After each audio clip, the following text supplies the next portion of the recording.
They're yours. Hit that one more time. I am the number one determinant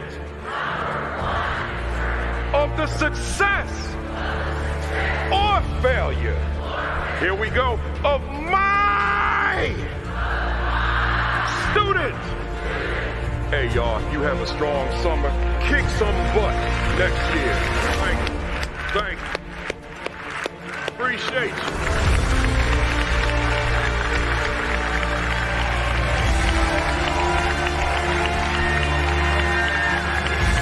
That's the mindset. That's the attitude. Love you guys.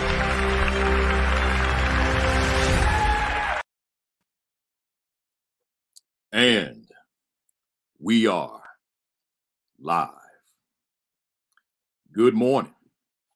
Good morning. Good morning. Good morning.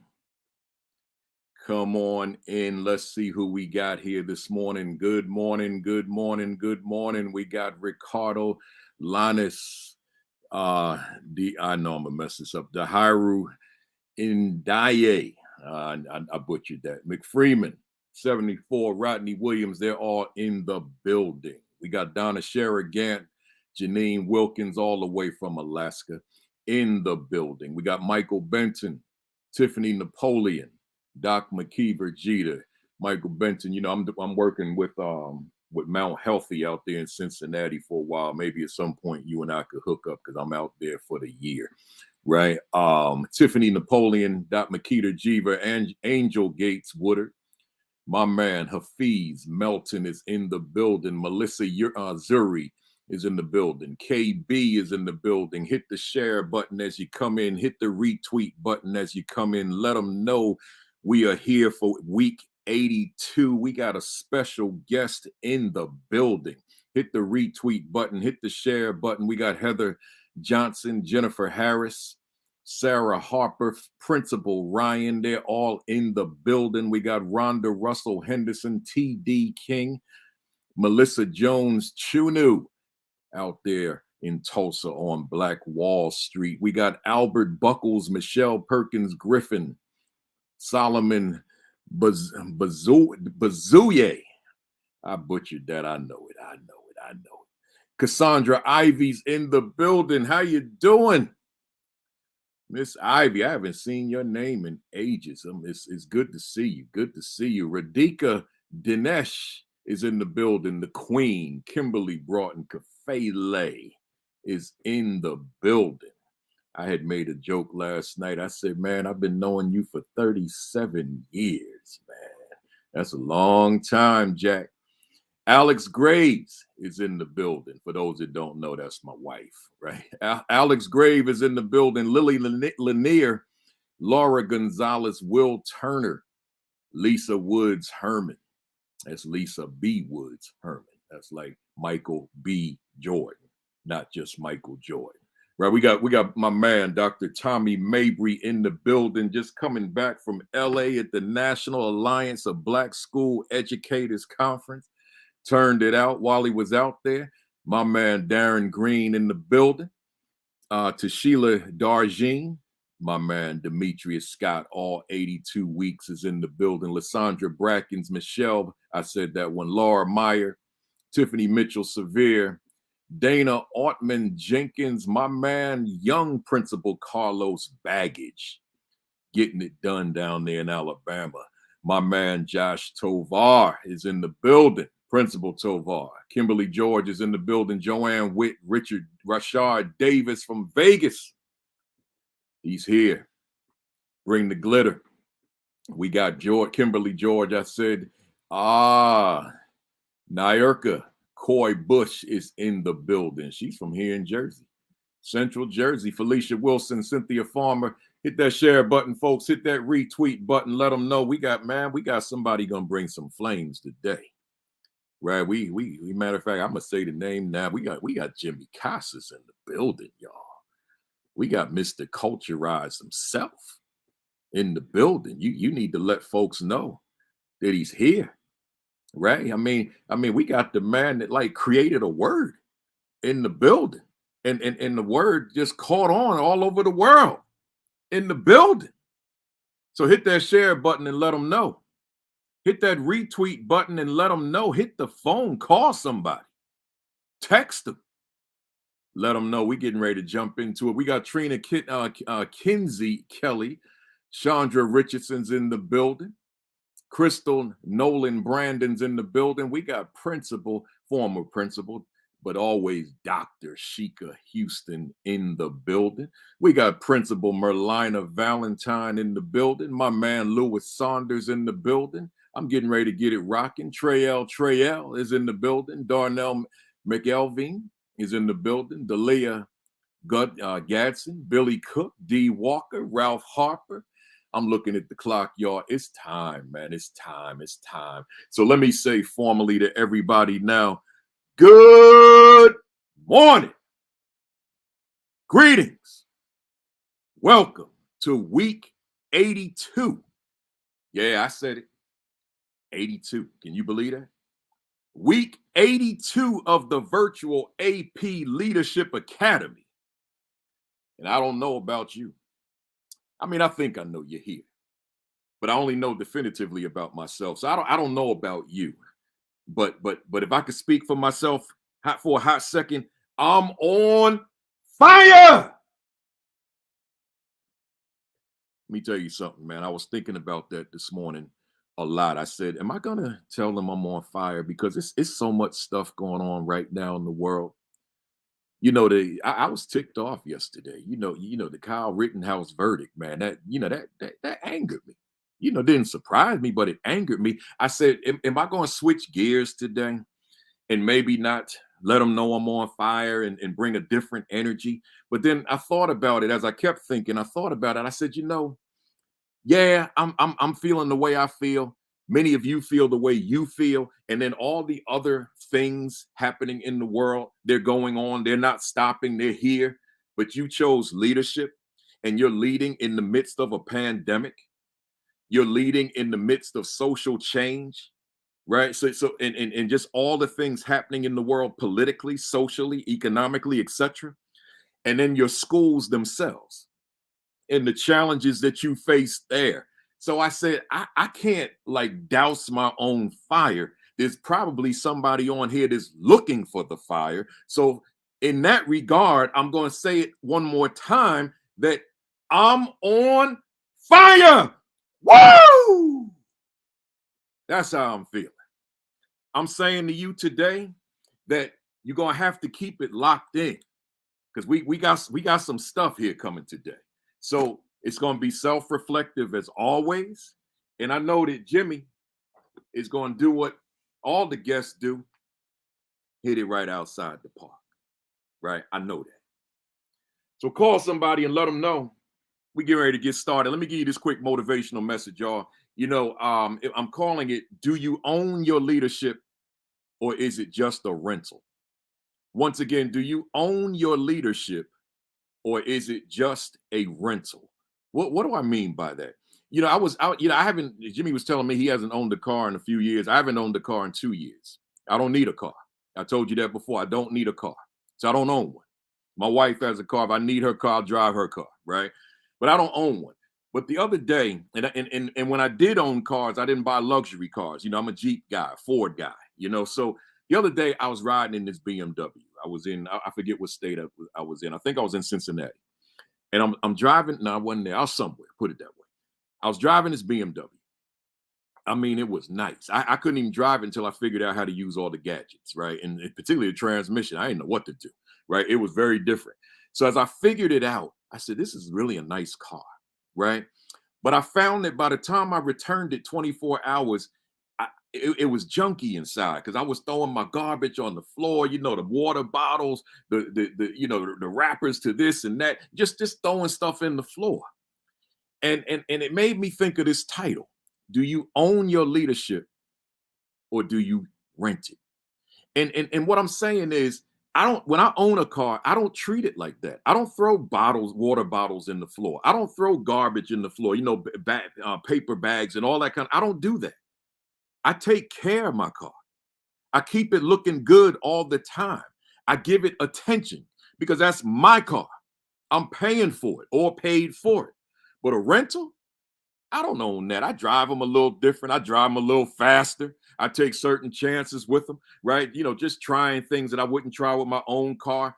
I don't keep them clean because I don't own it. It's not mine. I'm turning it in within 24 hours. So what I'm saying to you in that vein, your leadership, do you treat it as if you own it, that you're going to celebrate not just the victories, but the failures, the flaws, the deficiencies? You're going to give attention to them, or you're going to point your finger and say, well, that's not my thing.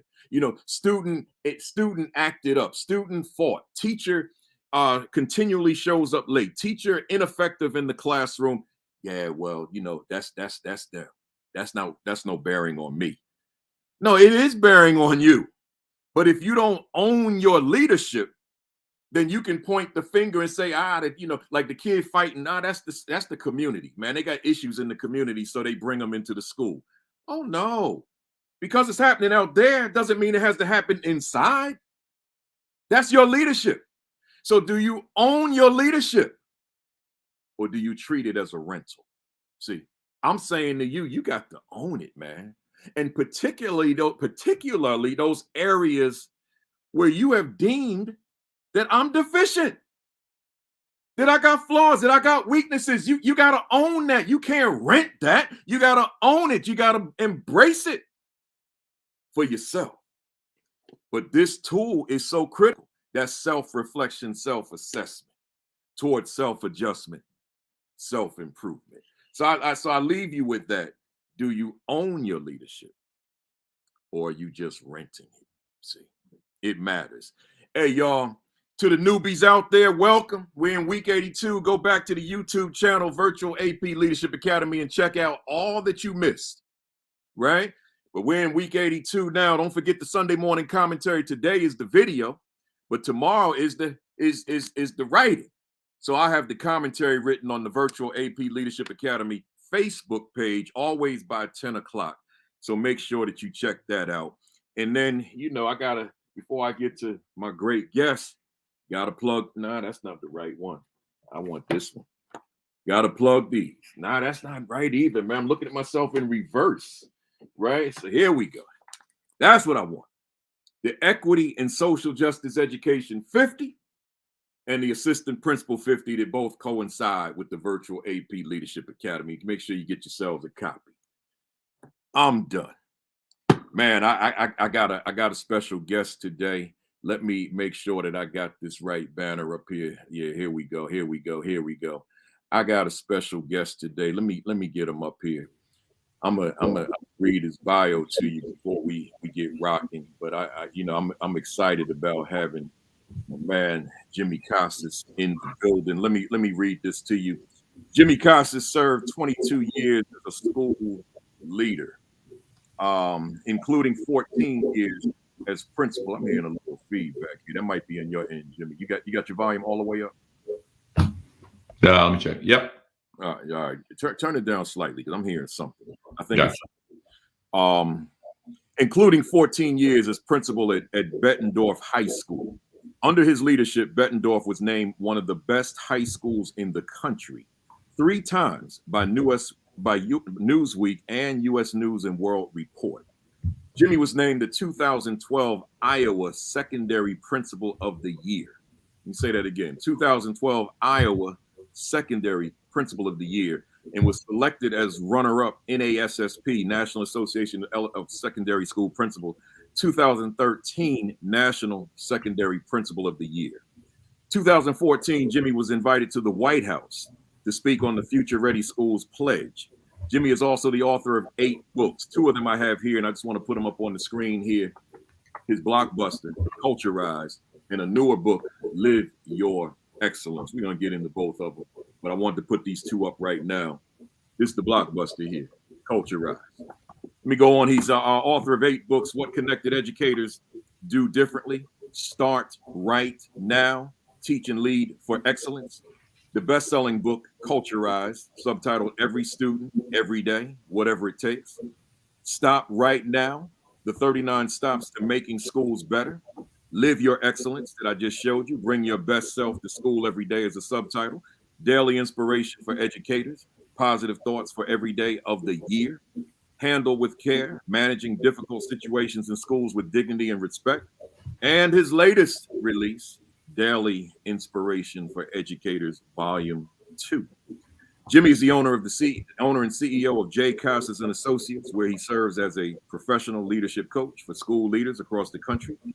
In January 2020, Jimmy launched Connect Ed, a publishing company aimed at giving back to the profession by supporting educators to become published authors. With that, that's a lot too, folks. I welcome my man, Jimmy Casas. Say hello to the folks. Good morning, Principal Kafele. So it's so good to be here. Thank you, everyone, and honored and looking forward to this morning. Thank you for joining in, and I'm pretty pumped up about that. So thank you. I appreciate you, Jimmy. Hey, folks, hit that share button, hit that retweet button, let them know we're here. Hey, Jimmy, as an educator, who is Jimmy Casas? Well, Jimmy Casas is a young man. Well, at least was a young man. He's no longer a young man. Let me reframe that. I'm 61 and I'm young. That's right. So, well, let's say, first of all, I think before we get into that part, we have to talk who is the person. And I'm the son of migrant workers, right? I'm the son of two people who made a lot of sacrifices to provide their children an opportunity to get an education so they could break the generational cycle of poverty, right? To give their sons an opportunity at the quality of life that we all deserve, right? And the way they did that was to give their children the greatest gift that we can give any child, and that's the gift of an education. So I tell people I didn't have a good school experience myself personally growing up, and that's kind of my motivation. I had an assistant principal and some teachers that really believed in me and took care of me and put up with me and tolerated me and inspired me that I could be more than I thought I ever could be. And so I started my career in Milwaukee Public Schools, working inner city as a teacher, bilingual education. I know this, Baruti, when I went into the profession, I want to be great. I want to be a great teacher. I want to be a great principal. Yeah. And so I taught for 4 years in the inner city. And then I took my first principalship at the age of 26 and served in that role for 22 years until about 5 years ago. And then God blessed me with the opportunity to leave the profession because of Culturize and go serve and try to help support our leaders in probably one of the most difficult jobs there is in this country, and that's the job of a school leader. Yeah. And so I like to think that I'm pretty grounded in my why. At the end of my 12th year in my career as a principal, I lost my way. That's how I say it. I found myself on the edge of the couch. And if anybody has ever had that edge of the couch moment, it's not a good place to be. But you go into the profession and you want to make a difference, and you find yourself at some point questioning, am I really making a difference? Is this really worth it? Can I even do this? And even found myself no longer enjoying the work, struggling to go to work, didn't really want to be there. And then at some point had to make the decision, do I leave the profession or do I transform myself into the leader I always want to be? And so that's my drive today. I know my why, and I'm very clear in that. And I wake up every day and I try to go inspire people to be more and do more than they ever thought possible. And that's just what I try to do every day. So I think that's really who defines me today, as a person who really, truly tries to invest in other people and believes that all people want to be great. And I think I can help influence them back to greatness if they've lost their way, because I know what it feels like to lose your way. So, yeah, well, you said a lot there, and one of the things that jumped out at me is when you said investing in other people. And when one has that mindset of investing in other people, then it's certainly not about you and I. It's about them. Why investing in other people? Why does that matter to you? Well, part of it is, it's grounded, right? It's grounded in the work that we do. And to me, the only way to impact others and to be the influence you want is you have to invest in people to understand their story, right? I think it's the greatest gift that we can give anyone is our personal time. That's just something my parents ingrained in me at a young age, is that you'll make a greater impact. It's not about things. It's not about gifts. It's about time. And they just always taught me that the connection is the most powerful tool, right? And that's the grounding of relationships. And the reason that's important is because that's the only way that you can build trust and build empathy, right? When we understand why people or when we understand people's stories, then we can begin to understand why people behave the way they behave, right? And that's critical, right? Because if we believe that you and me and all of us, right, especially those who went into the profession of education, I believe everybody want to be great, right? They went in the profession because they want to make a difference, or maybe someone inspired them, or maybe they want to create better opportunities for children that they never had, or maybe they just have a gift. Maybe they just have a natural gift, that they have an aura about them that people want to be around them, right? And so that whole idea of giving of our times to others, to be really intentional in that, is to me critical in the work that we do. It's going to be really hard to make a difference if you don't really invest your time in others to understand their story, because I think that the people behave the way they behave is because of their past experiences. And when I think of culture, Baruti, I think of behavior. Mm-hmm. I can walk into a school, I can walk into a classroom, I can walk into a home, and I watch how people behave. And to me, that defines their culture. It's as easy as that. Just look how people are behaving in the organization, and that's the culture. That's the prevailing culture right there. You know, Jimmy, I don't talk about it very often to outside of my immediate circle, but I want to talk about it here because you already referenced it. I lost my why. Specifically, I lost it in 2004. It was gone, and it was not only the lowest point of my professional life, but it was the lowest point of my personal life. It's like I was self-destructing during that time, and I had to dig deep within to find my essence and to find a reset, really, so that I could just restart everything. And I think that in that finding that why, it took me to a level that I may not have gone to in the first phase of my career or mission as a leader. I want to ask you, like, how'd you find the why? Because you said you lost it. And when we lose things, we can't find things, right? Like when you lose your keys and you go on frantic and you blaming everybody in the house. I know you thinking you moved my keys, right? So how'd you find it? There's let me say this, Jimmy, because there's somebody on this call right now, because I'm always cognizant or conscious of who's in the audience. And I know there's someone on this call right now who tuned in today because they probably lost their why. What would you say to that person? Yeah, I would actually say there's probably a lot of people on here who are questioning right now. Yeah. I actually see it the other way. I think there are a lot of people right now doubting. The last couple of years have been brutal. It's caused a lot of people to question whether it's worth it anymore right now. They're just getting beat up too bad. They can't make a decision. It seems impossible every day. And that's why I think it's really important from the psychological end of it, is that one of the things that's really important is we have to reframe it. We have to see it differently, right? I mean, we can talk all day about transforming teaching and leading. We can transform teaching and learning. We can talk about it. But if we don't transform this first, I think we're going to struggle. And so finding that why, when I found myself on the edge of the couch, I am literally broken, Baruti. I'm a broken man. I am freaking all out, crying, embarrassed, ashamed.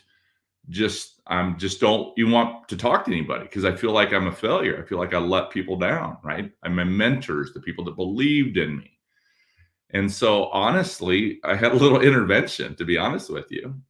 My wife at the time, notice I say at the time, right? Because that's what the job will do to us sometimes in this profession. We give more to others than we do to our own families. And we know that's not a good thing to do, but we do it because we think we're supposed to serve everybody else and take care of everybody else. Well, I gave more to my school because that's what I thought I was supposed to do than my own family. And eventually what happens is you lose your way, you lose your why, you lose your circle, right? You lose your core and you forget about what's the most important thing, right? But you give it up because that's what we think we're supposed to do, right? And you know this, Baruti, as a minority, we can't fail because if we fail, then we fail our people. Yeah. We lose opportunities for people behind us to have the opportunities because they'll say, see, they can't run a school. Right. They can't do the work. So that intervention was going and having conversations with my mentors, the people that believed in me.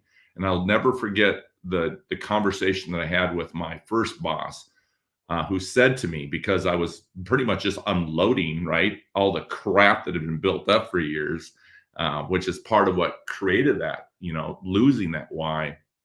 He said to me this, Jimmy, what happened to the young man that came to the inner city that was going to change the world? He said, because I'll tell you right now, this is not the same young man I met at a young age. Where did he go? Right? And he said, son, if you're going to find your way back, the first thing you need to do is go back and remember what you told me when you sat in that interview. I want that guy again. Yeah. I want that guy who said to me, hey, why should we hire you? Because at the end of the year, you're going to look back and you're still going to say, we are so glad we hired you. Where's that man at? Where's that man who believed that everybody wanted to be great? How you were going to champion for kids? Where did he go? Right. And he was so right. Right. And so that little intervention and that little reframing. And he said to me, Jimmy, one of the things is I feel as I'm hearing you talk is you're all over the place. What is your core? What is driving your work? And that began the idea of culturized, right? To go back and figure out what are the core values of why I'm doing what I'm doing. And he said to me, think about your mentors, think about your family, think about the people you respect and admire and want to emulate. Where is your core? Derive it, go find it, and lead from that core, because that is what will protect you. You're talking about all these things, but Jimmy, you're worrying about everybody else. I'm not asking you to see it through your eyes. I'm asking you to see it through everybody else's eyes. And that began the notion of culturized. It was about seeing the culture, not through your eyes, Jimmy, see it through the eyes of others, right? See it through their eyes. And in order to do that, you have to drive from a core. And those 4 core values of culturized, champion for students, expect excellence, carry the banner, and be a merchant of hope, began that summer. I love it. So, considering the folks who are on here today, sometime when we lose that why, we've got to take a walk back into time, right? A place that we've left in terms of being in the present. We got to go back to the past and find what was that thing that was the impetus to us wanting to do this work in the first place. And we got to reclaim that, recapture that as we try to get back on our feet and ultimately move forward. Folks, believe it or not, I haven't even gotten to my questions yet, right? We haven't. So I need y'all to lock in, man. Lock in. I literally have not gotten to my questions. So just lock on in here, because we got royalty in here, right? So Jimmy, when you think about all the reasons that you decided or could have become a principal, all the reasons that you said, I want to be a principal for this reason, that reason, what's that one reason that you said, but it's this is why I got to do this work as a principal? Yeah. I've thought about that a lot, right? In reflection of where did the decision come from? I think, honestly, it comes from my assistant principal, Kelly Morgan, who I talk about in Culturized, right? Because I see what he was able to do for me. I mean, not only did I lose my way 12 years into the profession, I lost my way, obviously, as a kid, right? As a young man. I didn't like school. I didn't want to be there. When you're a Mexican American who's not from Mexico, right? I'm not that culture. Right? I'm not white, so I'm not that culture. I can't tell you how many times people would say with me, well, Jimmy, you're not like the other Mexicans. I mean, what does that even mean? Right? So, if I was with the white kids, I was a sellout. If I was with the Mexicans, I was a thug, so just trying to find your way assimilate into a different culture. Yeah. A culture of a Mexican American, right? A different culture. And so when you don't have a good school experience and you grow up in a community that, quite frankly, is, you feel like times that they don't want Mexicans in their community, you begin to internalize that and take that personally, and you eventually begin to resent it. You get a chip on your shoulder. You begin to become what you don't want to become. And then you feel guilty, right? Especially as a Catholic, as a young man who your parents sacrificed so much to leave their families in Texas to come to Iowa to give their children a chance. And then you're feeling guilty because you're not taking advantage of that opportunity. You just get lost in all that, right? And eventually you want to quit school, but your parents won't let you, and you're trying to figure that out, and you don't have the experience nor the maturity to be able to process all that information. It's just coming at you 100 miles an hour, And so finally you decide the only way out is to get expelled, right? My parents will let me quit, so I'll do something to get expelled. So that's what I did. I did something terrible and got me expelled, and finally I got what I wanted. And that darn Kelly Morgan wouldn't let it go. Right? He wouldn't let it go. Instead of saying, yep, he said, no, that's a good kid. You know, he's got a good heart. He's just lost. So, you know, he helped my family navigate a very difficult process because they don't understand. I mean, they're not educated, right, Rudy? They're not educated. They don't understand the system. And so he helped my parents and got me back into school. He championed for me, right? He championed here. And that's the core, right? He championed for me. And so part of it was, I'll be honest, I wanted to do him proud. I wanted to do what he did to me or for me. I want to do the same thing for other kids. So I think that's it. I love that. You know, going to you being principal of the year, I don't think, you know, I could be wrong, but I don't think there's anybody out here, it could be somebody, that strives to become the principal of the year, right? I don't know that that's a goal. I think that people just do the work, and some of us are just rewarded with various different accolades. My question with that is, what is it about your leadership that someone would deem you being such a highly celebrated principal, in this case, a principal of the year at the state level, and then runner up at the national level? What was it about your leadership? Well, first of all, we have to be very transparent here, Rudy. There's only one school in the state of Iowa, so principal of the year in Iowa is not a big deal. So it's the only school. Right. There's only one, so no big deal. You know, first of all, you know, let's just talk about that. Let's unpack that one. That's a really interesting one for me, right? If I'm being really honest, so hell, why not? Let's just go for it right now, since we're all unloading all the honesty and vulnerability within us, right? Yeah. By the way, thanks a lot for that, Rudy. I really appreciate that. But the best time and the worst time. Best thing that ever happened to me, worst thing that ever happened to me. Just so you know. Okay. When I talk to teachers of the year, principals of the year, it should be a moment to celebrate, to feel good, to feel a sense of pride, right? To celebrate, to know that it was a community of people who made this happen. No one individual is the person, right? This is a community of people who made these things happen for us. Yeah. I'm sure there's an exception, but I haven't met that person. But, you know, I didn't ask for that. I didn't ask for that. I didn't apply for it. No one came to me. I didn't try to submit something. Nope. Right. Right. That came from other people, right? But I didn't ask for it. But when you get it, you quickly find out, who really loves you and cares about you unconditionally? Who are the people who resent you? Who are the people who say, I want you to be successful, but I'm not really sure they want you to be successful? And so what I find out now is the people who get these awards, it's almost the worst thing that happens to them, because that immediately brings out the jealousy, the people who talk about you, right? She's the teacher of the year. Right. He's the principal of the year.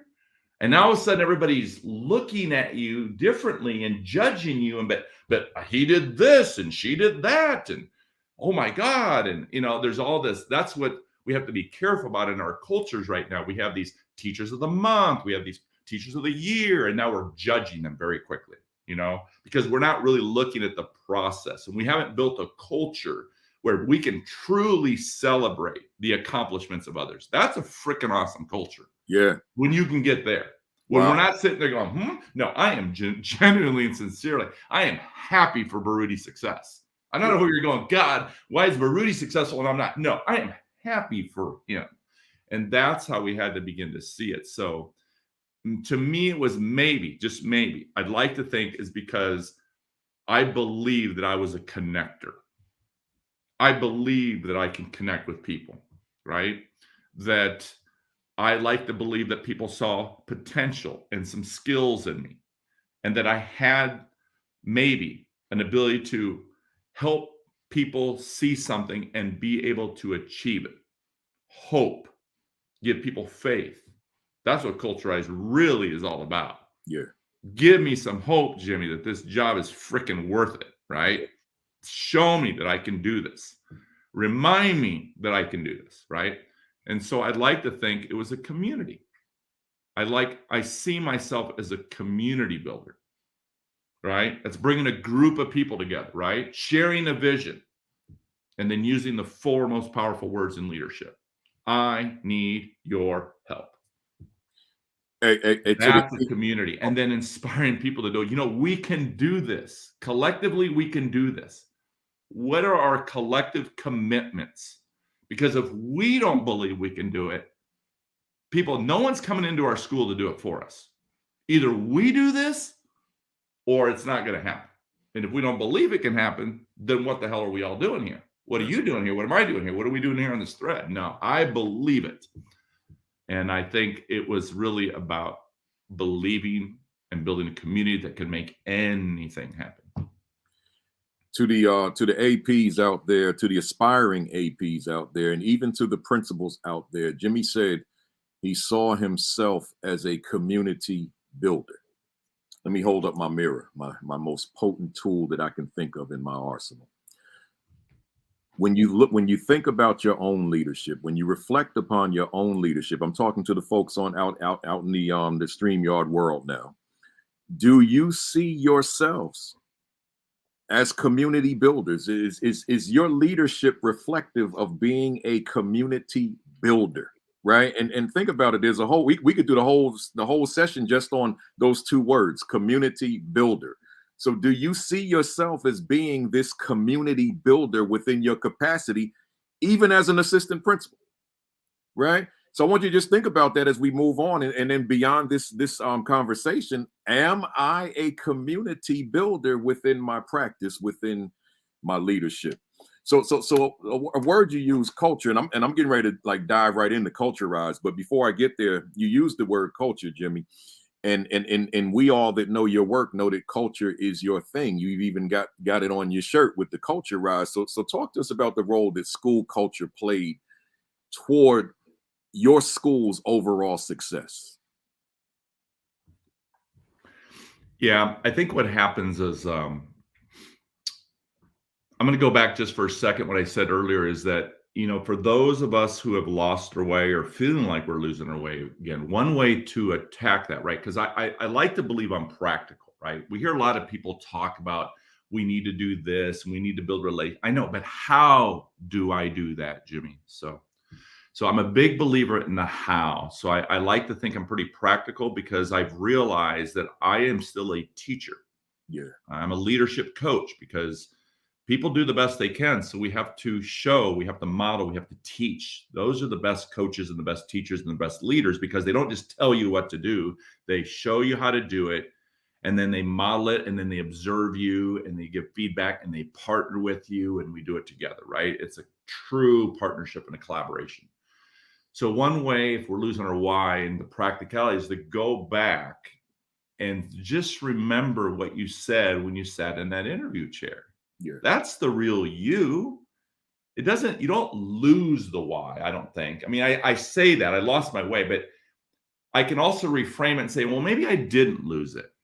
Maybe it's still in there. Maybe what happened is it was in my heart here and it just dropped, right? And so it's just sitting down here in the bottom of my gut.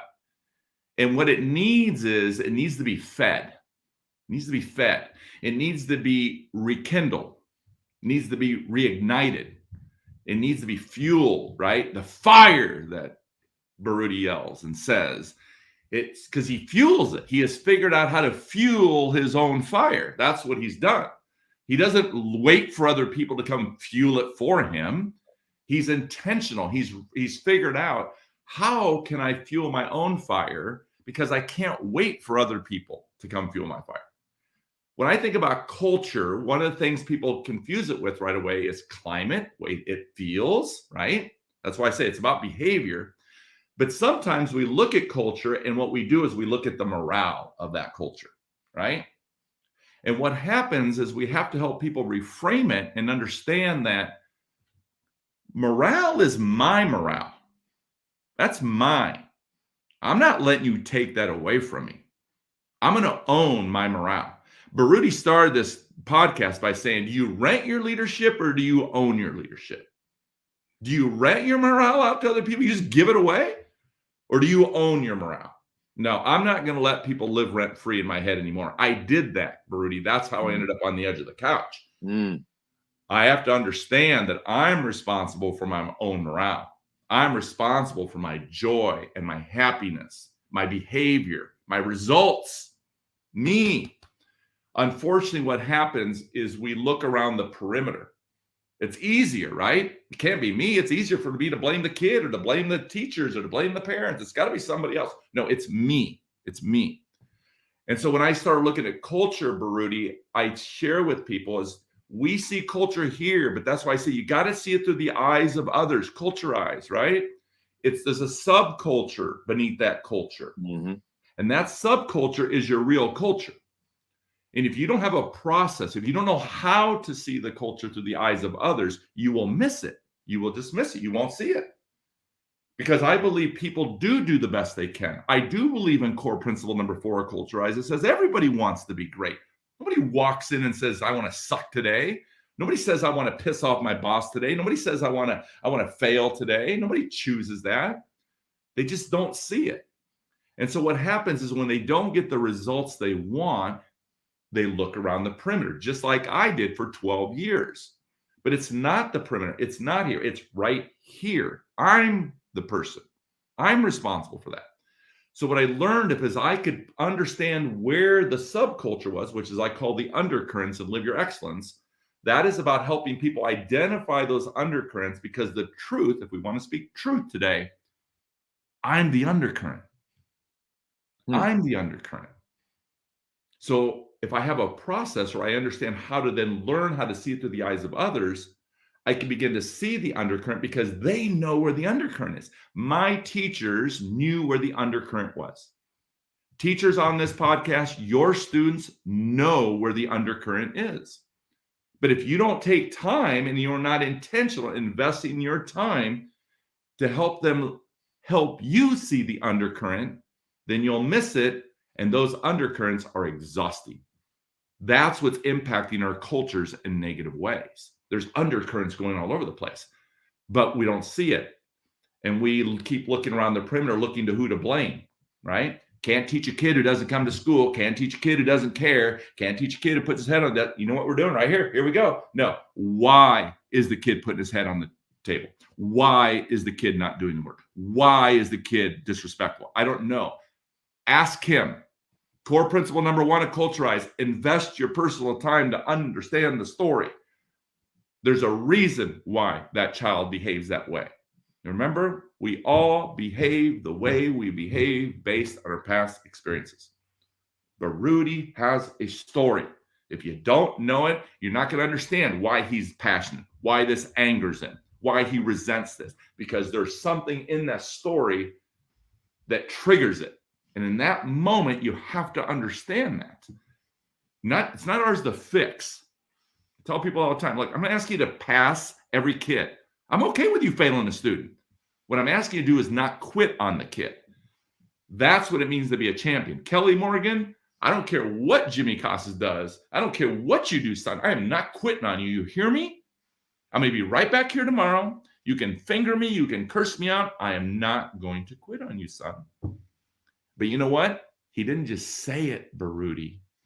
He showed me. Showed you. And that's the key. I don't care what you tell me. You can talk all day about excellence, people, in our cultures. Live it. Show me. Because I could talk about it all day. Man, you said a lot, and I'm looking at that thread, and I think everybody on here is feeling that one. You know, folks, he said seeing the culture through the lens of others, right? Let me say that again. He said it, but I'm gonna repeat it. Seeing the culture through the lens of others, and he said, but here's what grabbed me. He said, "I am the undercurrent. I am the undercurrent." I got the mirror up for somebody out there. Is that who you are, or you, as Jimmy just said, pointing your fingers? Right? Who's the undercurrent? Right. So Jimmy, let's Let's switch gears a little bit. We're in the midst of a pandemic. And I'm sure that I'm willing to bet that you and I are on the same page on what I'm getting ready to say. I'm talking to educators all over. You're doing the same thing. And there's a word that's prevalent. The prevailing word that I'm hearing from leaders, I'm hearing from counselors, I'm hearing from teachers is that I am exhausted. That's just the word. I mean, it's not a regional thing. Everywhere I go, everyone's saying to me, I'm just exhausted, Principal Kafele. I'm exhausted. So this might be a broad question to ask, but let me throw it at you anyway. What are your thoughts on what leaders can do to help their staff to overcome this feeling of intense exhaustion in the midst of a pandemic? Or I could even say what leaders can do to alleviate themselves of this intense exhaustion during this time within their career. Right. I'm going to take it from all educators, because regardless of the role we play, we're all leaders, right? Yeah. We all have a responsibility. We all have talents and strengths, and we have to understand that leadership was never meant to be a committee of one, people. You can't lead a school or a classroom by yourselves. So part of this exhaustion, I believe, is coming from a lot of still people working in isolation. Individuals trying to do too much on their own, right? Which, by the way, tells me something about the culture, just so you know, okay? There's something not right when people are still trying to figure this out by themselves, okay? So I'm going to use this word for today, okay? I'm going to use the word reframe, okay? There is absolutely truth to understand that the last couple years have been brutal for so many reasons, okay? Yes, we can recognize that, we can acknowledge that, we can see it. I'm going to say something, Baruti, here that's may not be received too well, but it's an opinion, okay? It's my observation. I feel like I have a right to share that because I am in schools every day all over the country, and I see what I see. It's just one lens. Not saying I'm right. And by the way, let me just say that just because I say something, you shouldn't go do it, okay? I don't have a monopoly on this, people, any more than anybody else. I'm just telling you my experiences, my observation. But where I think I am good at is I will explain it to you to help you try to see what I see. And if you can see it, then maybe, just maybe, you'll change your own behavior. Mm-hmm. See, if I try to change your behavior, or we as adults try to change the behavior of children, or leaders try to change the behavior of staff, we fall unintentionally, we fall into this undercurrent called compliance. See that? I'm the undercurrent. If I tell you to do it, make you do it. If you're worried you'll get a bad evaluation, if you're worried I'll fire you, if you're worried I'll run you out of the building, then I'm creating this undercurrent, right? I'm creating that. Because that's a culture of compliance. We don't want a culture of compliance. We want a culture of investment. But the only way we can get our children and our students to invest and our faculty to invest is we have to help them see it. They have to understand. So it's the reframing of all of it. But I believe, this is my observation, that the schools that I'm working at right now that are truly exhausted and the culture is in dire straits is because their culture was already in a bad place prior to the pandemic. Mm.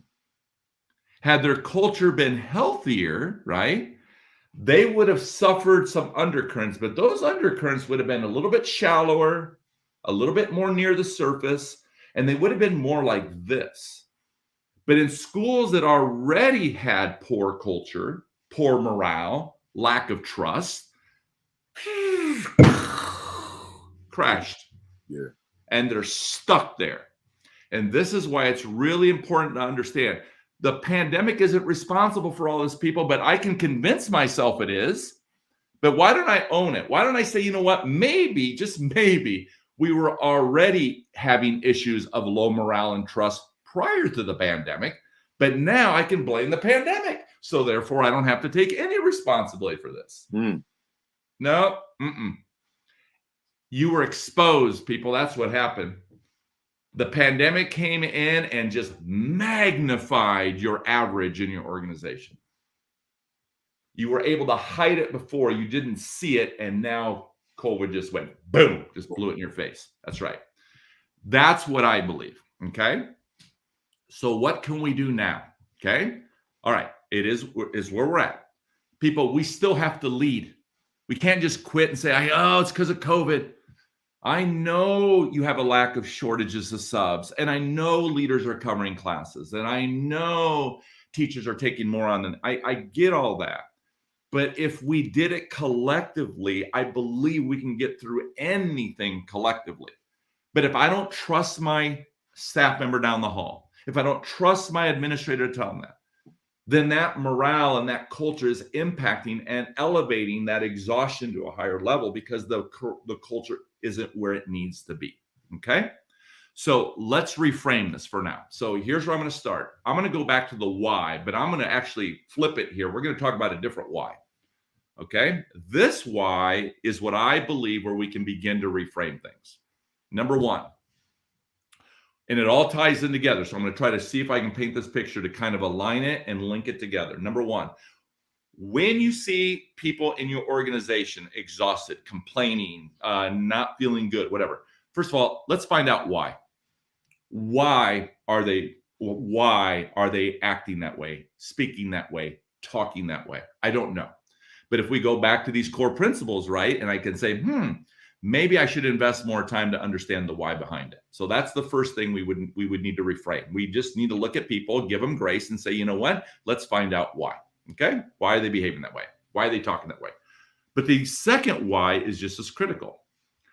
Even during the pandemic, we're still trying to drive initiatives. We're still trying to move the district, the classroom, the organization, the curriculum, the assessments, whatever it is, the MTSS, the equity. We're trying to move it forward, right? Here's the problem. Most people don't understand why. Why are we doing this? Why this? I don't even know why we're doing it. Because it's still compliance. It's still top down. We don't have processes that are effective. We don't have process. And when I say process, I'm talking about number one, voice. We are not giving people a voice. We're trying to lead by ourselves. So it becomes top down. It becomes compliance. People don't understand why. And now they're even more exhausted, right? You're giving me one more thing right now? I'll do one more thing as long as I understand why and I believe in it and I have a voice in it. I have ownership in it. I'm right with you, Jimmy. I'm coming right with you. But if I don't understand any of that why, you're just giving me one more thing. Well, therefore, Baruti, you have no idea what I'm dealing with. Right. I'm struggling right now and you're piling more crap on me. I can't do it all, Baruti. You starting to see it? That's what we have to begin to understand. We're the undercurrent people, I'm telling you. And it's not just leaders doing it to teachers. You understand it's teachers doing it to kids too. And it's superintendents doing it to principals. And it's school boards doing it to superintendents. People, we are all in systemic trauma. That's what I'll tell you. Systemically, we are all traumatized from top to bottom, all the way through. Because we don't understand how to create a system that is equitable, which means this level here, which is the central office, which is this level here, which is the building level, which is this level here, which is the classroom level. All three of those should have the same processes in place in order for it to be equitable. In other words, central office, you shouldn't be asking your principals to do something you're not even willing to do. You're not even modeling it. You're asking principals to do that? Get your own house in order, central office, right? Principals, don't be critical of the teachers. Get your own house in order. Teachers, don't be critical of kids. Get your own house in order. But we have to be more intentional in teaching people. Remember, we have to be a little bit more strategic. We have to help people. Central office, please help your principals understand why you're asking them to do what they do. Please give them a voice in that. Help them be your culturizers. Help them let you see. All the superintendent has to say to his principal is say, you know what? If we're going to do this, help me see what I don't see. Where is the undercurrent that's going to impact our morale in negative ways so we can work together to avoid that? And you know why I'm asking you to do that, principals? Because when you go back to your buildings, I need you to do the same thing. Don't go pushing teachers so quickly. Bring them together. Help them help you see what you don't see. Create a process where they have some voice. So there's ownership already at this level and this level. And then teachers do the same thing with kids.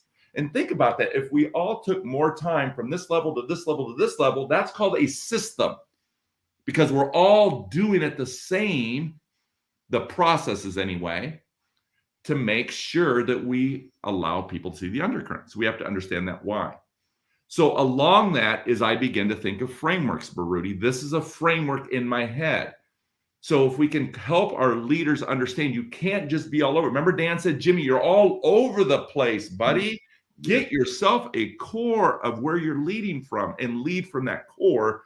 And within that core, right? And core principle number 2, and expect excellence, we're talking about processes and frameworks. So in my head is a framework. Help people understand the why. Why do people behave the way they behave? Why are we doing this? Number 2, be intentional.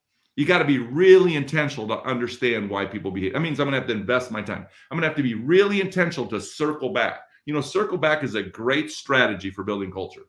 And we know this. In fact, everything I've said to this point, Brody, this isn't a shock to people. You know this, but why do we stop doing it? We forget. So I try to help people and just remind them, hey, buddy, it's okay. Let's come back over here. Let me reframe it. Let me remind you again. And like, yes, why did I quit doing that? I know that. I know circle back is powerful. I got to go back and do my check-in, do my wellness check, make sure we're on the same page, help them understand why, let them know I still care about them. I'm not mad at you. You don't need to worry. I'm not evaluating you. I'm coaching you. I care about you. I'm investing. But we've got to build that relationship. The circle back is a relationship builder. It's intentional. So intentional is a framework. Are we clear in our expectations? It relates to the understanding why. If people don't know what you expect from them, they're back into the trauma. You know why? Because when I don't know what you expect of me, Baruti, you know what? I want to do a great job, Baruti. I'm just not clear. I don't understand what you want from me, right? I feel like I'm losing control. Baruti, I have all this anxiety. Can you see what culture, you see what COVID exposed? All these things. And that's why everywhere I go right now, people are just hesitating. I don't know what to do.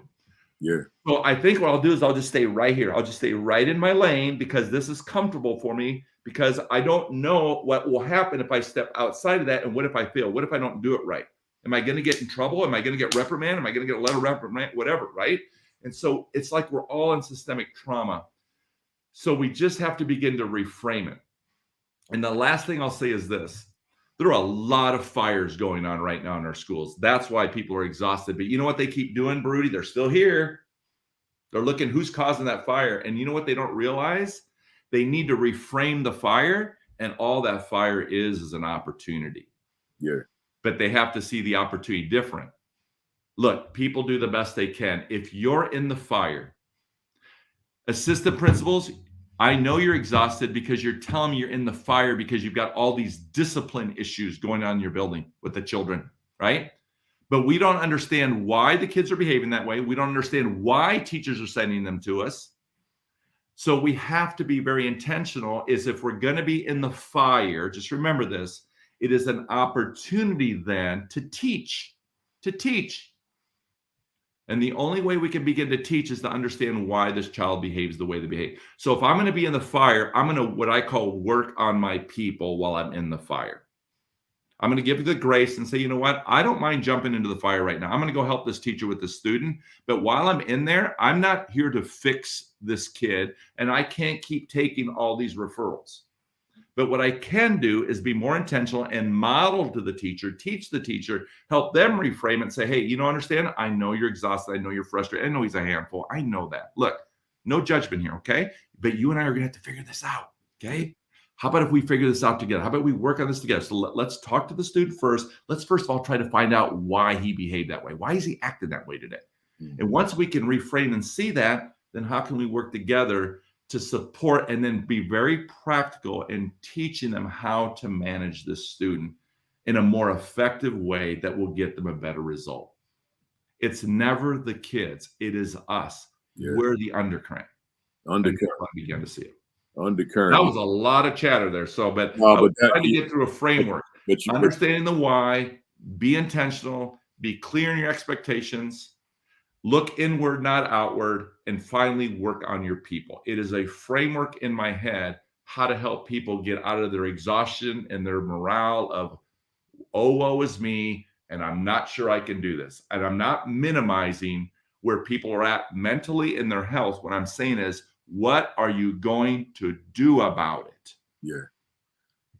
It doesn't matter how long it was, because, I'm just looking at all these comments, and a lot of folks, what they do is they take pictures of their notes and they post them on Twitter. So folks, I'm sure just writing away or typing away all of this pertinent information for their leadership. So, I had a question that I'm going to skip because of time, and I'm gonna go to a next one, because I asked you, and you kind of you've touched it anyway.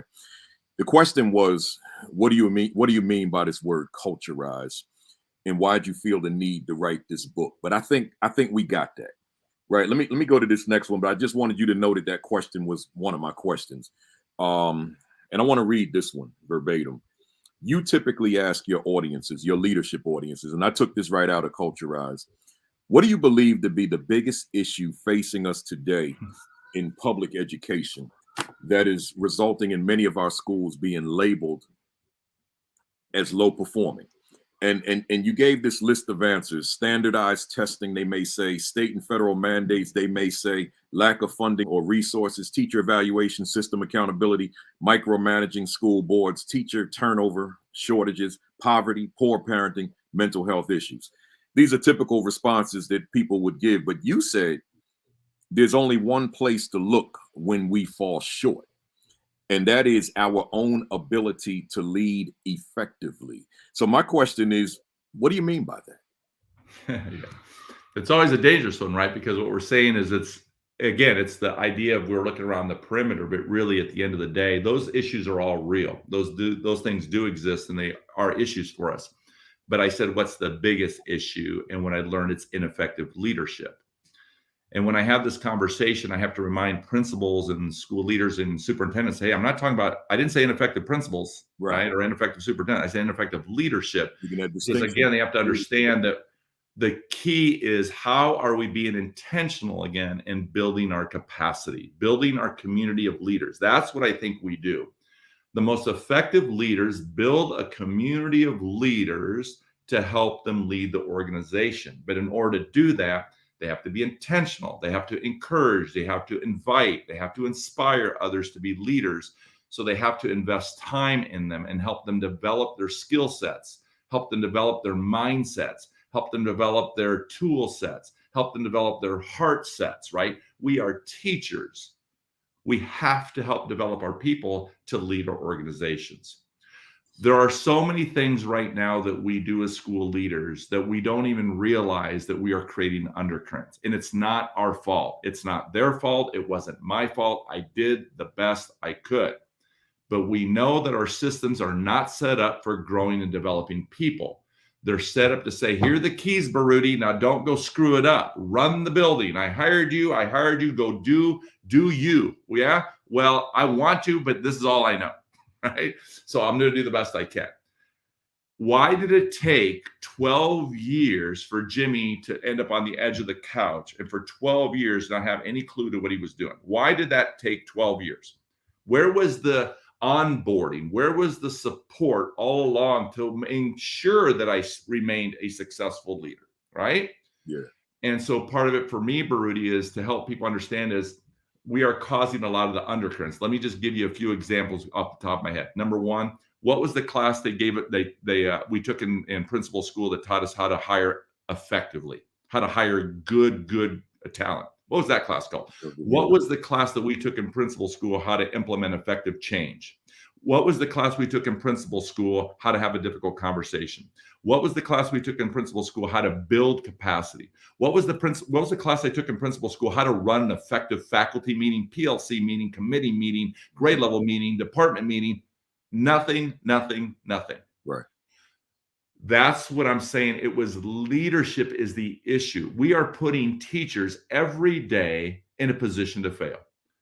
Go lead that grade level team. Oh, I let my teachers run their own meetings. Yeah. Well, what class did the teachers take in teacher school how to run an effective meeting? Yeah. Nothing. But there's no teaching. And do you know that in meetings that I attend right now, I attended 15 meetings this week, all week in Bismarck Public Schools, right? It's not their fault. They're doing the best they can. But if there's no one coaching and helping them run effective meetings, they're going to do the best they can. But when those meetings end, people leave the meetings, and guess what happens? You see it? A bazillion undercurrents leaving those meetings.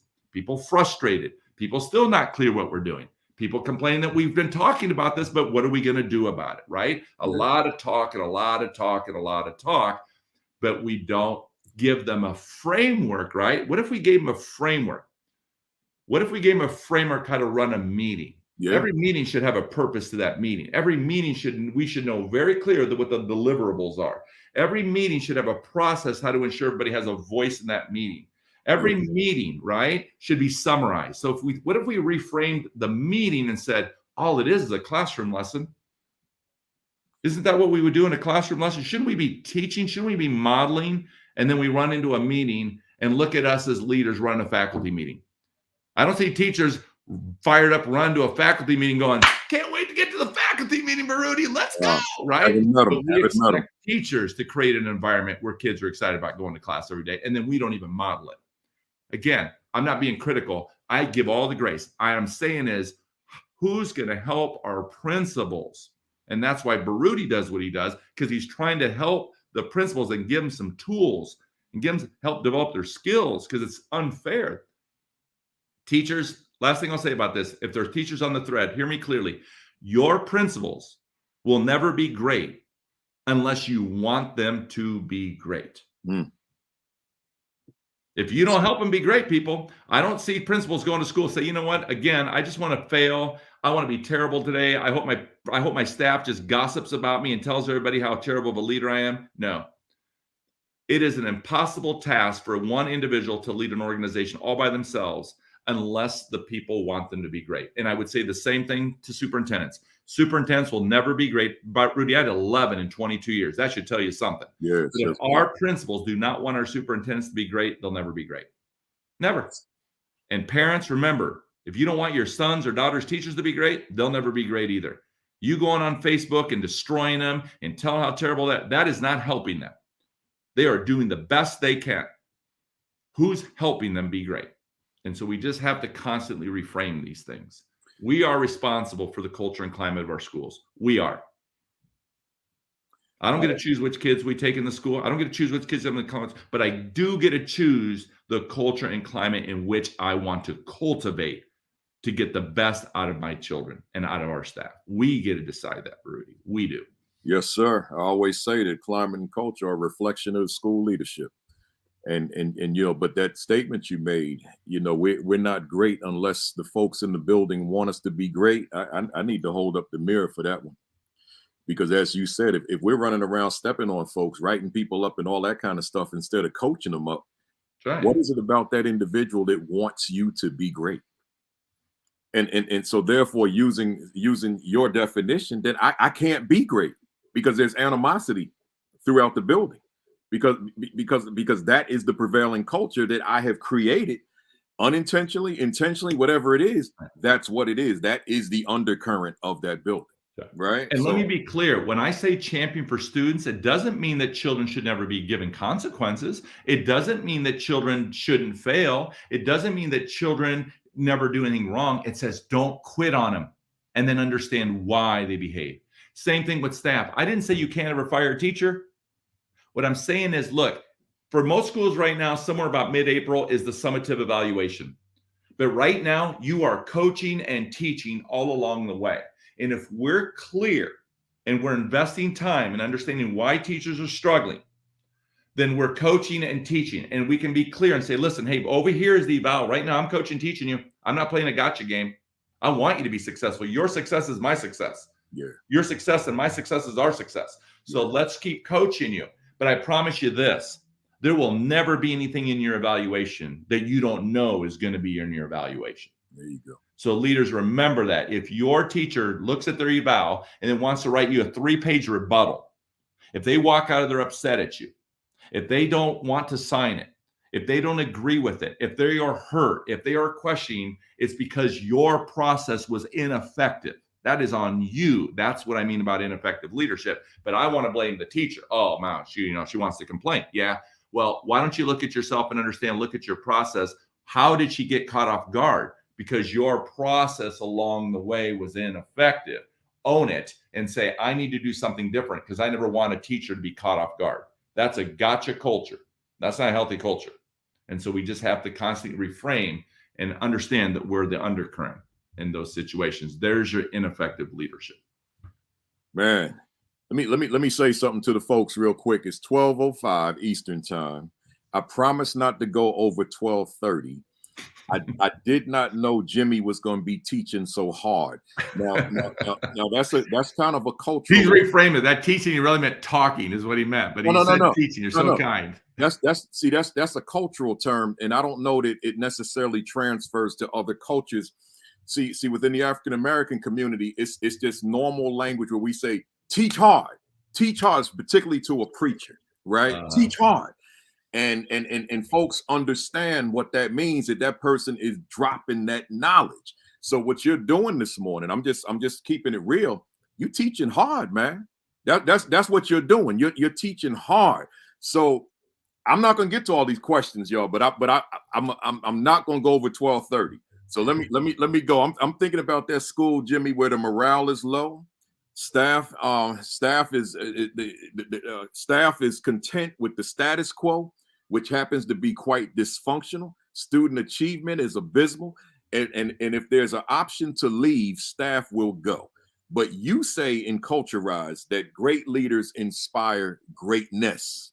So in a situation like this, which is an abysmal situation, tell us how great leaders would go about inspiring greatness in a situation such as this. I go back to core principle number 2. I'm not going to ask that teacher to do anything I'm not willing to do myself. If I'm going to expect our teachers to believe that every kid wants to be great, then I have to reframe that and then look at my staff like they're my students. I look at my staff like that's my classroom. If I have 70 staff members, then I have a class size of 70. And guess what? I'm going to have to differentiate for those 70 staff members, just like I expect that staff member to differentiate for his or her 24, 28, 32, whatever number of kids there are. So I'm going to have to, first of all, model that, because I too, just like teachers, I have staff that are reluctant learners. I have staff that are high flyers, and I have everything in between. So I constantly reframing it. I expect teachers to create a culture and climate where every teacher or every student feels like the favorite student. Therefore, I, as a leader, have to create a climate and a culture where every teacher feels like the favorite student or favorite teacher, right? That's what I mean by aligning the levels. Whatever happens here should happen here. It's the same framework, the same mindset, and to believe that. So again, I always go back to the why, but it's always about being a teacher, right? And helping others understand. So if I have a teacher who's struggling, I need to find out why. So I use the 4 principles of Culturize. I have to believe that that teacher wants to be great. We all see this happen in all our cultures. Right now, if I asked everybody on this thread, can you see the teacher in your building that you're thinking should have retired 5 years ago? Can you see that teacher? Because we all know that we have this staff member that we're like, oh my goodness, they should be done. I don't even know why they teach. They should have retired. People, we hired these people. They sat in that interview chair and somebody said, this is the person we want. Look at all the potential. She's going to be great. And then all of a sudden, 3 years later, 7 years later, 12 years later, 20, 35 years later, whatever it is, we're like, she needs to leave. No, she's lost her way. So a core principles in Culturize, right, will remind you, hey, core principle number 4, she wants to be great. So I have to reframe it quickly. No, she doesn't want to fail. She doesn't want to be mean to kids. That's who she's become. Core principle number 1 tells me I have to be a champion. That teacher needs a champion right now, which means I'm not going to quit on that teacher. What is that teacher's story? They didn't always think that way. They never believed that way. You think when they sat in that interview chair and they were asked the question, how would you work with a child who is disruptive in your classroom? Do you think their answer was, I'll send her to the office on a referral. I'll put him in the hallway. I'll raise my voice. I'll say, you know what? This kid doesn't belong here. No, not a single teacher said that in the interview. You know what they said? Well, I'll get to know their story. This is why I went in the profession. I work great with these kids. So that's my point. Who's going to help them find their way back? Core principle number 3, every interaction I have with this teacher, I have to make sure that if I conduct myself in a manner that is excellent, it is my responsibility to create an experience. See that? It's my responsibility to create that experience during this interaction that when she walks away, she will carry the banner for me, because that's excellence. That's culture. And finally, darn right, I'm going to have high expectations for her. I am going to expect excellence from her. I'm not giving her a pass, people, but I'm going to help her achieve excellence, because that's what my responsibility is. So I just reframe it and I lead from a core set of principles. And that's why Culturize, I wrote it, Baruti, because I wanted to help people understand when you have issues in your building, it doesn't matter. I challenge anybody on here, give me an issue in your building and I can reframe it into one of those core principles, which therefore will allow me to reflect. I will see it differently. I will then change my approach, my behavior, the way I manage that, and I'll do it in a way that has to align with that core value. And if I do that, I'll always get a better result, because I have to own it. I own it. I love it. There's so much I want to continue that conversation on what you just said, but I'm looking at that clock and I'm looking at my notes. Let me keep it moving, because I want to make sure that you touch on a few things. I actually have the 4 core principles here, and who knows if I'm gonna get to them. Let me throw this at you. We're in a time now, Jimmy, and we all know this, where conversations about race, ethnicity, culture, socioeconomics, equity, social justice, diversity, inclusion, sexual orientation, these are unavoidable conversations amongst the adults in the building. They were unavoidable conversations prior to 2020. But they're certainly unavoidable now. However, none of us have a monolithic staff where we're all on the political same page. Our values are on the same page. Our beliefs are on the same page. So my question to you is, relative to the diversity of a staff, how can a leader go about engaging staff in these difficult, uncomfortable, challenging conversations about the aforementioned? I still think it starts with the values, Baruti. I think we have to start there, because here's why. When we start beginning to understand what people value, in other words, why are we doing this work, people, right? When you think about mission statements and vision statements and values, I mean, we can talk about the mission, right? This is the why we do what we do. It's like our purpose, right? We talk about the vision. To me, it's like the what. So the why is the mission, the what is the vision. What do we hope to become? But it's in the values, because that is all framed about the how. How are we going to behave in the organization in order to fulfill the mission and achieve the vision? Okay. Those values are critical. But here's the problem. Most of our schools have values, but they're not leading from that core set of values. So here's my point. We can agree to what the values are. Right? I go into schools right now. Our values is what we're about: integrity, kindness, respect, excellence, inclusion. But Baruti, they're not living those core values. Okay. So one thing that we have to remember is, if you think about a framework, it's number one, if these are our values and we've agreed to this, or our agreements, whatever we want to call them, here's the key. We have to have this conversation.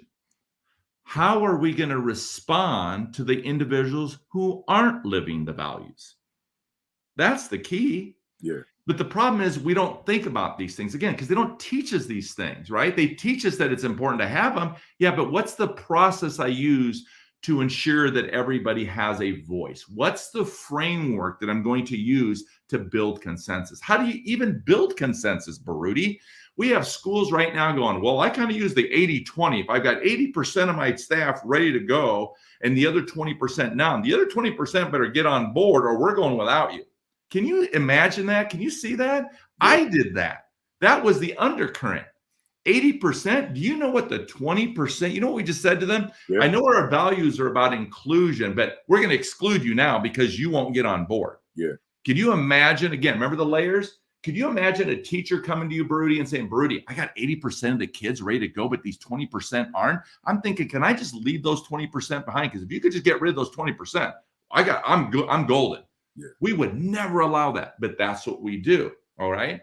So again, I think the values are the most critical component, because if we talk about values about inclusion, what if we create a value about creating a sense of belonging for all children?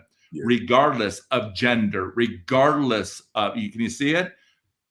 Race, right? Yeah.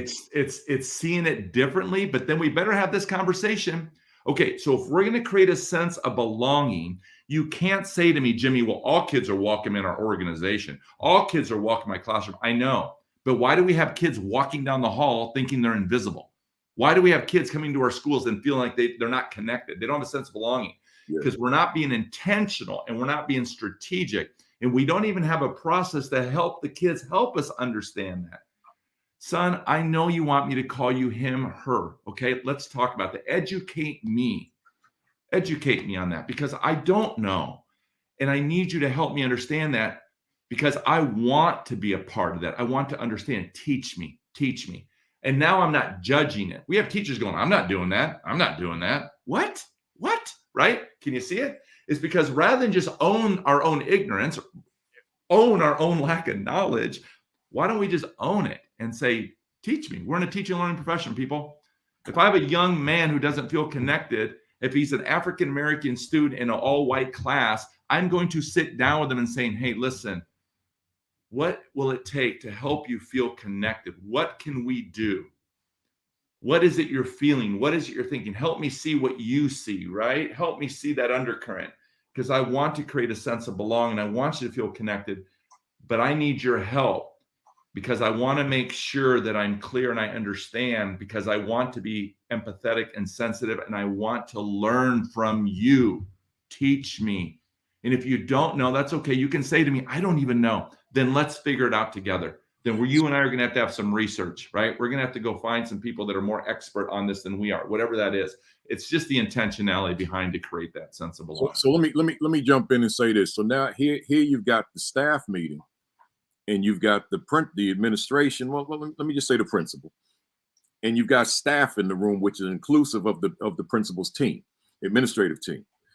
And those same topics I just delineated, the race, the culture, the ethnicity, and so forth, and us needing to have that conversation as professionals amongst each other, knowing that there are people sitting in that room who do not see the world the way you do. How do I approach that? Yeah. So it's a process. So I'm going to make this up. We have a staff of 40. Okay. I'm at the principal's meeting. Okay. I can't just go in and say, hey, we're going to have a conversation today about anti-racism. Okay. Probably not going to go very well for you. Right. But we're going to do that. And then we're going to say, so what are our thoughts on anti-racism? Have some conversation at your table about anti-racism. Right. Can you see it? That's what I see. It's not their fault if they had a better process, that they had a framework. So let's be a little bit, let me see if I can do this very quickly here. So let's say I have the 40, here's one way we could say this.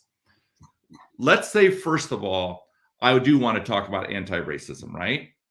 So maybe I'm going to be a little bit more strategic, and maybe I'm going to show a 2-minute video clip, just something to start triggering them, to get them to reflect on what this potentially could mean. So maybe I start off that way. Okay.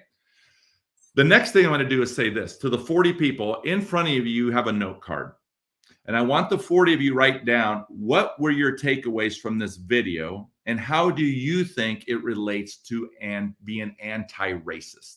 I just want you right now to spend 2 minutes individually, reflect on that, and I want to see what you believe that is. And if you don't know, that's okay. I actually want you to write down, I don't know. I'm not sure, right? If you have some thoughts, I want you to write down. And I don't care what your thoughts are, but I need you to write down what your thoughts are, right? Now, we don't know what's going to happen there, because we may have some people who have some different views. We're not all going to be alike, right? That's fine. The second thing is then after that, I would ask the teachers to pair up, and I would ask them to have some conversations. And so now I have 20 groups of 2, and I'm doing that intentionally because I want teachers, first of all, to start feeling comfortable that they can actually have honest conversations but I know strategically they're going to feel more safe to do it in a really tiny environment than they are going to share that to 40 people. Right. So I'm being strategic. So they have this conversation. And then I break it up into another chunk, whether that's a group of 4 or a group of 5. And I'm slowly building the community to larger and larger. If that's the way I started in August, I may have people who don't feel comfortable, Baruti, and that's okay. I don't measure it from where I'm at in August. I help them understand the process, why this is important, why we're doing it. Remember the why. I help them understand that. And what I say to them is, I'm not looking at where you're at looking at today. I want to see where we're going to be in May. I want to see our growth throughout the year. Because if we as a staff cannot talk about anti-racism, then I have to, as a leader, question, then maybe I haven't cultivated the culture yet to be able to talk about that. There you go. But that is where we want to get to. And I'm going to need your help to get there. So once I figure out by doing it that way, as a facilitator, I can see who's uncomfortable. I can see who has strong opinions. And now I can be intentional to follow up and say, hey, I heard you today. Tell me the story. Where does that come from, right? That's the strategy of investing. Remember, this all interconnects going back. Does it take time? Yes, because we're not all the same. I'm a teacher. So if I'm going to expect teachers, I'm modeling during the meeting how to handle teachers, how to work with children. You're going to be frustrated with a 9th grader who doesn't know how to write a freaking paragraph.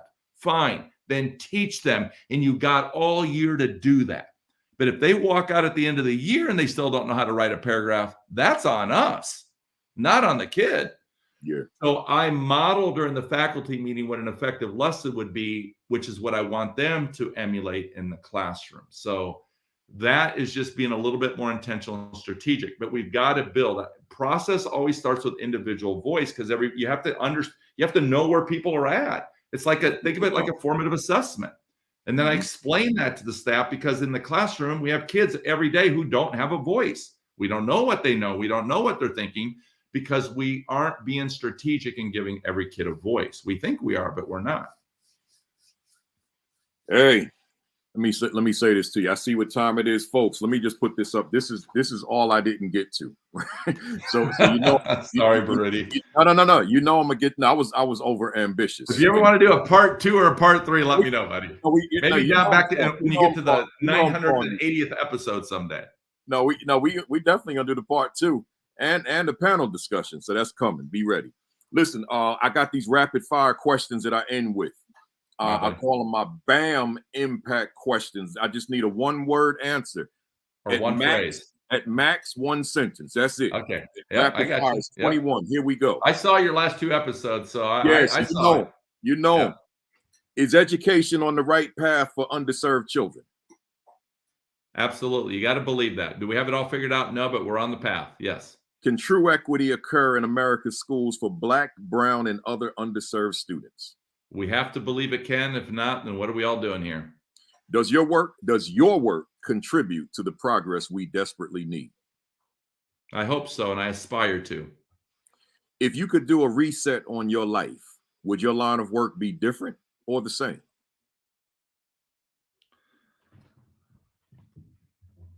It would still be the same, but I would have stayed teaching longer. I would have stayed in the classroom longer, in other words. Okay. Why do you continue to do this work? Because I believe in it, because I've seen the results, and I know the difference in the impact that I'm making. And so it gives me hope and faith that I can continue to believe I can make it with others. What keeps you fired up about this work? I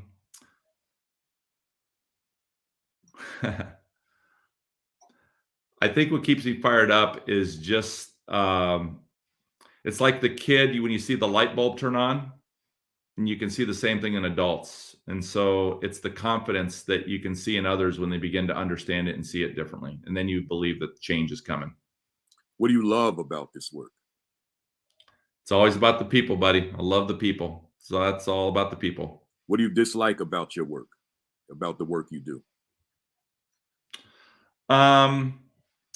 Right now, currently, I would say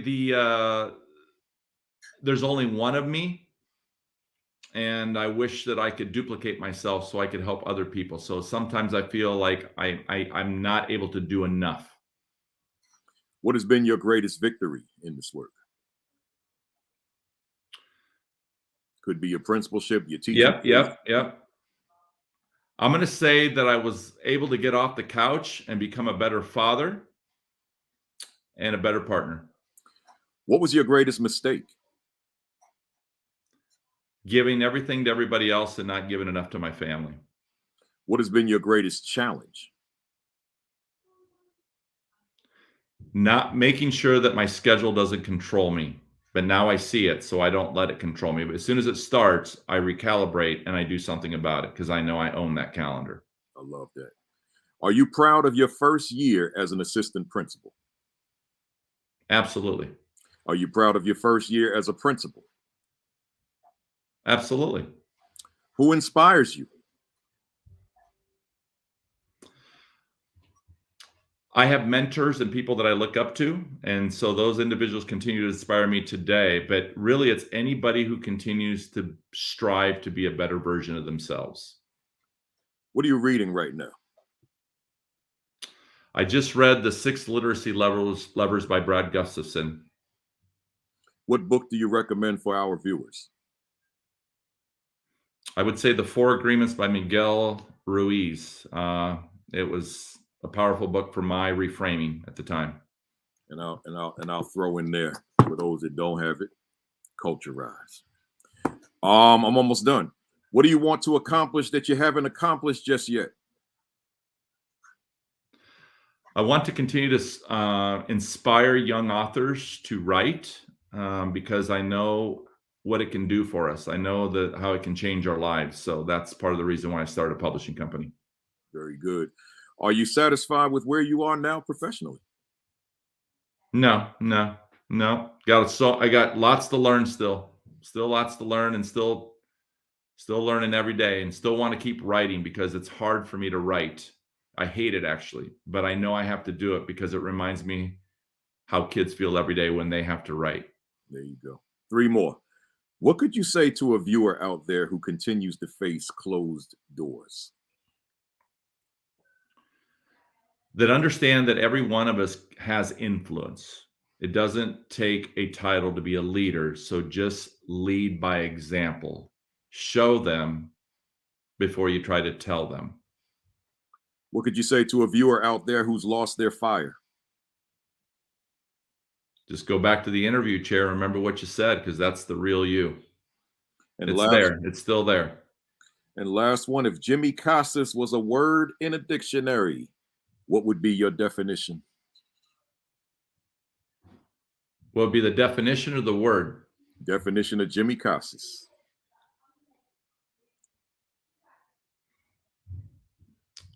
A person who inspires others to be more and do more than they ever thought possible. I just go right back to my why. I love it. I love it. That's my 21 BAM impact questions. Hey, Jimmy, man, I appreciate you being here. Let them know how to reach you. There are people out here that want to book you. I know that. So let them know how to reach you. Let them know how to get your books. Let them know how to follow your tweets, all that stuff. Floor is yours. Yeah, you could probably just go, to make it simple, go to jimmycasas.com. Everything is there, right? Whether it's resources, whether it's books, whether it's videos, whether it's courses, whatever it is, contact, obviously, information and so forth, information. But yeah, they can start there. Obviously, if they're on any social media, Twitter and Instagram is the same. I would love to stay connected with people if we're not following each other. It's Casas_Jimmy. It's the same for both. And then Facebook, liking the page, or YouTube, or LinkedIn is all J Casas and Associates. And as far as the publishing goes, I do want to give a shout out to Dave Burgess, who inspired me and gave me the confidence that I could do the same thing. And so Connect Ed Books was launched 2 years ago to be able to publish books. And so excited about that. We have some authors coming up that we're super jazzed about, and continue to look forward to inspiring people to continue to share their story, just like Dave Burgess inspired me to share my story. Yeah, I mean, he's got a lot of books out there too, including yours and so many others. Hey, Jimmy, man, I appreciate you spending this hour and a half with us. This has been dynamite, and the comments, the people, people already writing part 2, so I'm sorry, Baruti. I know it's just, they want, it's organic and it evolves and it goes where it goes. But you're such a good interviewer and you have so many reflective thoughts and you're really good at. I mean, you make it real because you read the books and you pull things out and you say, let's talk about this. And I appreciate you giving me the opportunity. But as you can see, I know we're both very passionate people. So thank you, my brother, and I appreciate you. And I'm proud of your success and I'm keep proud freaking crushing it, buddy. I mean, I got on here, champions for all students, expect excellence, carry the banner, and be a merchant of hope. We didn't even get to that, man. So next time, right? But you hit that grand slam, man. you knocked it out of here. You knocked it out. You knocked it out.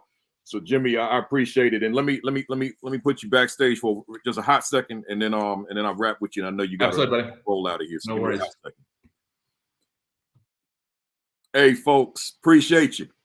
We just wrapped up week number 82. Can you believe that? This was just 18 weeks and I was out. We were out. 18 weeks, May to August 2020. And here we are going into week 83 next week. Let me tell you real quick before you bounce out of here. Next week, it's Thanksgiving Saturday, but I'm going to be sitting right here talking to another buddy, Ken Williams. Right? So Ken Williams, my man.